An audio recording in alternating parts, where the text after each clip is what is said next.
Well, happy Secession Day Eve, everybody. Welcome back to the channel, Culture Confederacy here. It's Friday, so happy Friday. Now, Vlogging Through History, that's a great channel. Go check out some of his videos. I should be promoting somebody else's channel except mine here. No wonder I don't have many views on this channel. No, at any rate, no, you should go check out his channel. I encourage you to check out any of these YouTubers' channels because I believe in free speech, the free exchange of ideas. And that's one of the core principles of this channel here, this idea of history preservation, culture, which is why I call myself the Culture Confederacy. See, a lot of people think this channel is about being neo-Confederate, white supremacy. If you look at the graphic for the channel here, my thumbnail, that isn't the case at all. You see the American flag, you see the Confederate battle flag, you see the quill, you see the inkwell. Why do I have that there? Again, the idea of the exchange of ideas. What do you want to keep up? What do you want to take down? Who decides that? Should we be taking the statues down? Whether it's George Washington, Thomas Jefferson, statues of the Confederacy. Because if you take everything down, you have nothing left to write or talk about. So at any rate, what you see with the channel is what you get. And thank you again for watching and subscribing. But I want to talk about this video here, and I'm just going to focus on a couple parts of this for the sake of time. So Vlogging Through History, he starts out by, talking about how he loves this thing called the United States, how we could be better. And then he gets into, here we go, folks, the promise. What we said we stood for. Authority comes from the consent of the governed, and that's in quotes. So here we go, Vlogging Through History, great channel. Check out his videos. I watch them sometimes. Talking about the 250th anniversary. 250 years in, is there any hope for the USA? Here we go. Here's the thing about 1776 that I think we lose when it becomes fireworks and hot dog holiday. The idea at the time was radical, genuinely radical. For most of human history, the people who ruled you did so because of who their father was.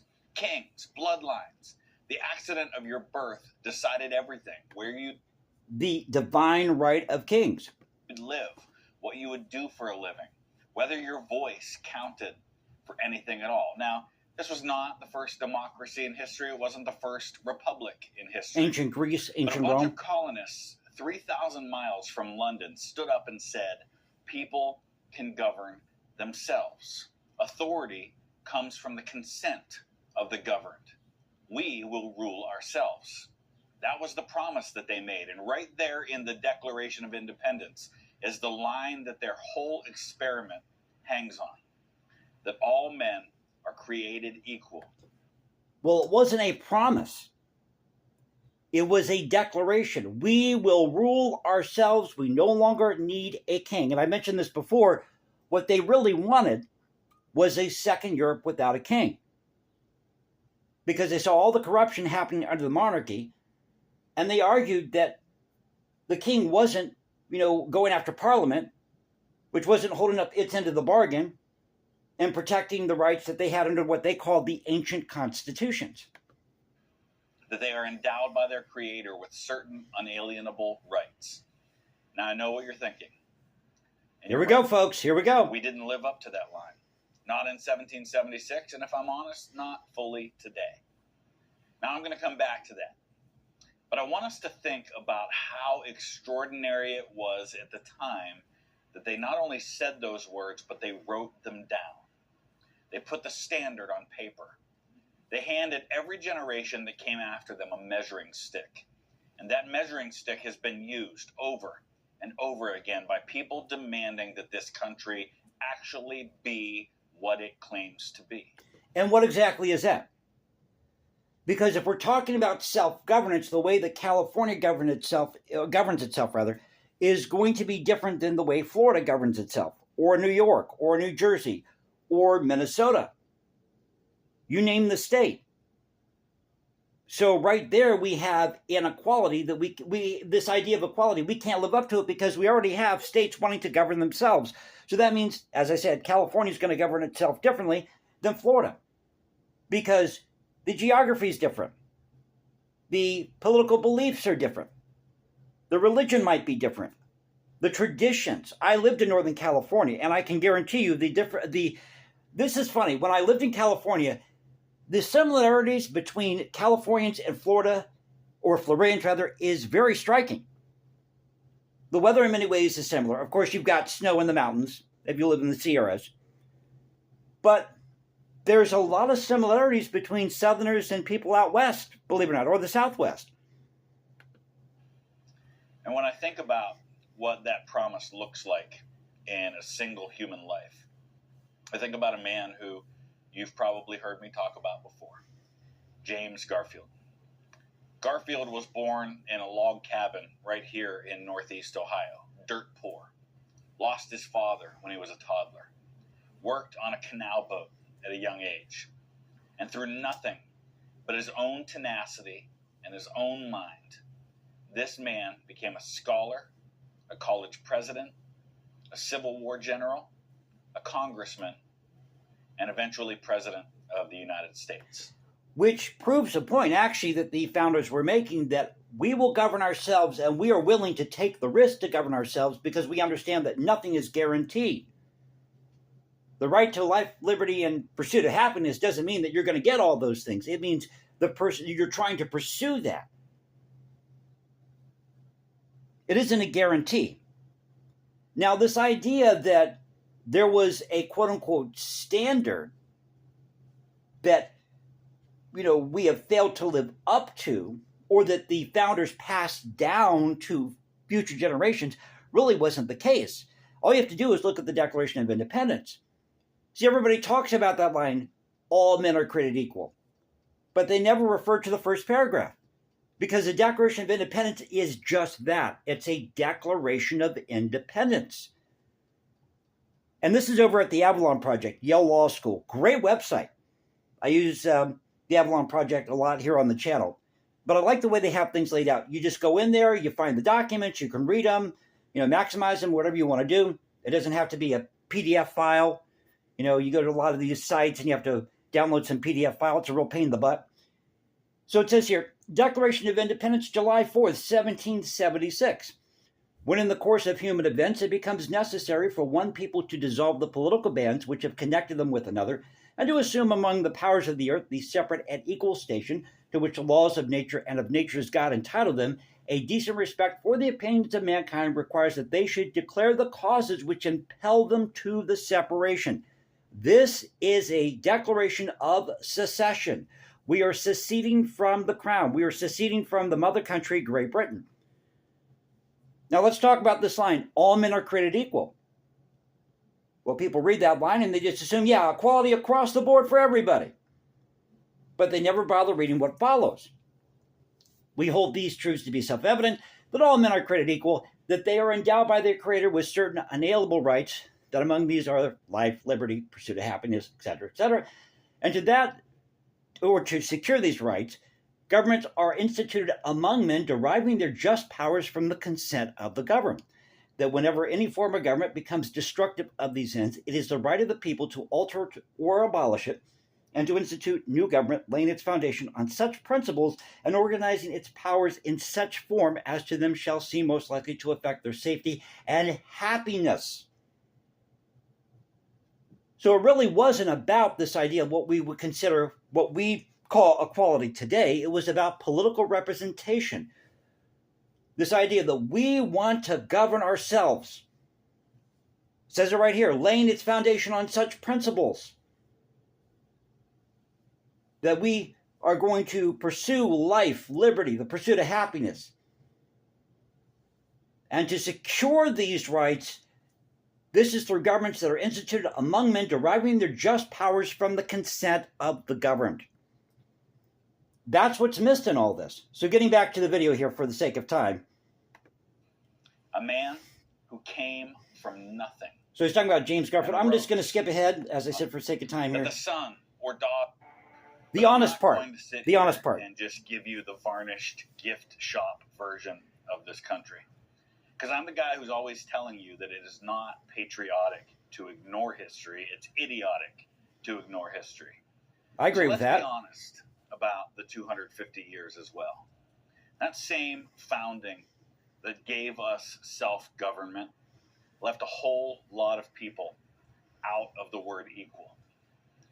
We expanded across a continent. Again, it was about political already somebody representation else's home. for the We colonists. held millions of human beings in bondage. Yes, that's true. And And wrote that shouldn't have happened. contradiction right into our founding documents.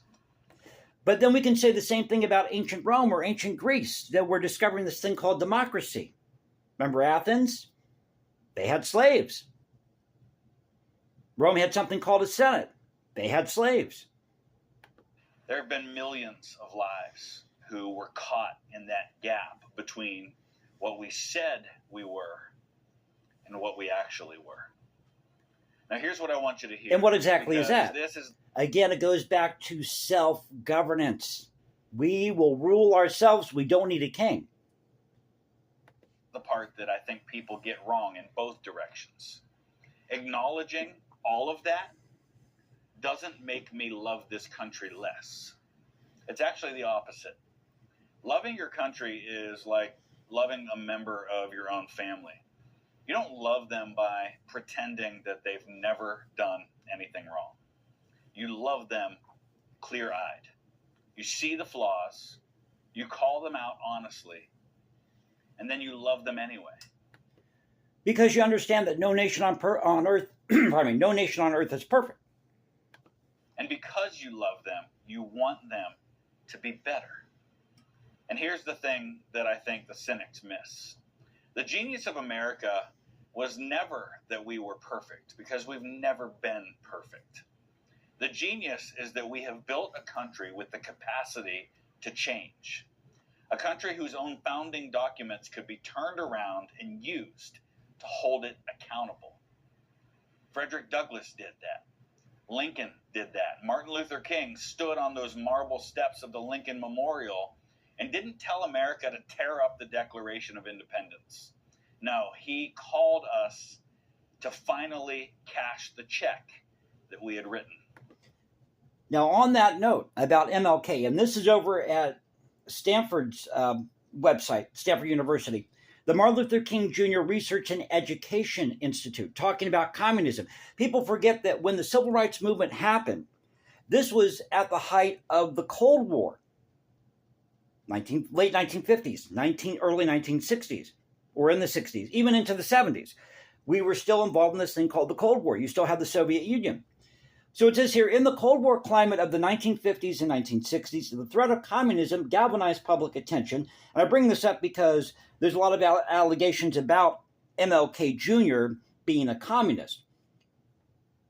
In 1953, Martin Luther King Jr. called communism one of the most important issues of our day. And this is highlighted in purple, by the way.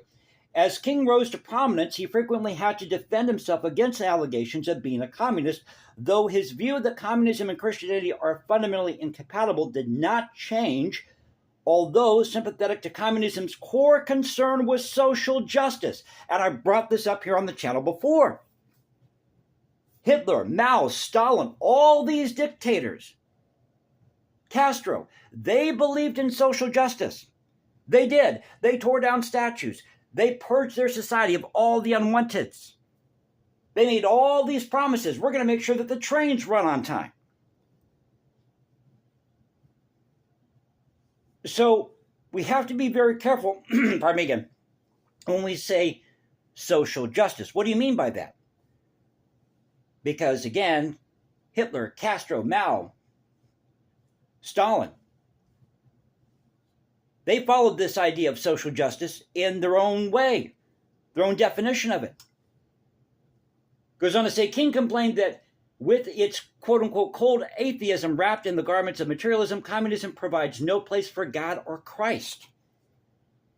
Now, being somebody who grew up in a non-denominational church, Christian, I believe that. I agree with King on that. Absolutely. But we have to be careful about this phrase, social justice. And we have to understand, again, what the United States was all about self-governance. We will rule ourselves. We don't need a king. And that's the difference. A country that says we're perfect, don't question us, can only decline. A country that says, here's the standard, and we aren't there yet, but we're going to keep trying. That country can still grow. And for 250 years, slowly, painfully, sometimes 2 steps forward and 1 big step back, we have grown. So I don't want to take too much time with this. There are other parts of the video, but as I said, because I try to keep this as short and concise as possible here. You know, we do have a way in which we can change things, and it's called the amendment process, and that's what the founders realized. And go back and read the ratification debates of what they were talking about.